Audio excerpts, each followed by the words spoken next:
How about this for the ultimate triathlon? 187 miles of running, cycling and swimming. And that journey also spans 2 countries and, would you believe, a cross-channel swim. But it hasn't deterred an RAF training officer who's hoping to become the first woman to complete the Enduroman Arch2Arc challenge. James Banks has been speaking to her. When most people in the armed forces think of August, they think of going on leave and travelling abroad.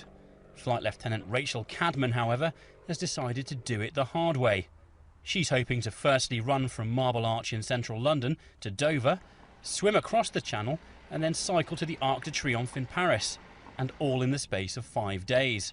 I started an Ironman Triathlon, which is obviously more, in the public consciousness. And then I'm a swimmer by background, so I really wanted to find something that had a slightly larger swim component to it. So did a little bit of research and came up with this. The Arch2Arc challenge was established in 2001, and since then only 7 athletes have completed the 87-mile run, the 22-mile swim and the 181-mile bike ride. And if Rachel completes the challenge, then she'll be the first woman ever to do so. As if this wasn't enough, she's also hoping to raise money for charity along the way.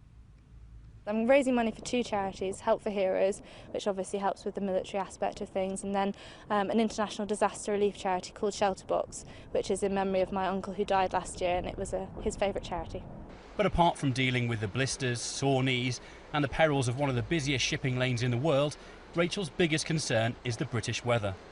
The weather in the Channel is no good for swimming. That proves the biggest problem. In terms of rain, yeah, it's a bit unfun to run for hours and hours in the rain and that type of thing, but generally it should be mild, obviously, given the time of year, so hopefully we can manage everything else. We just need to pray for it not to be too windy.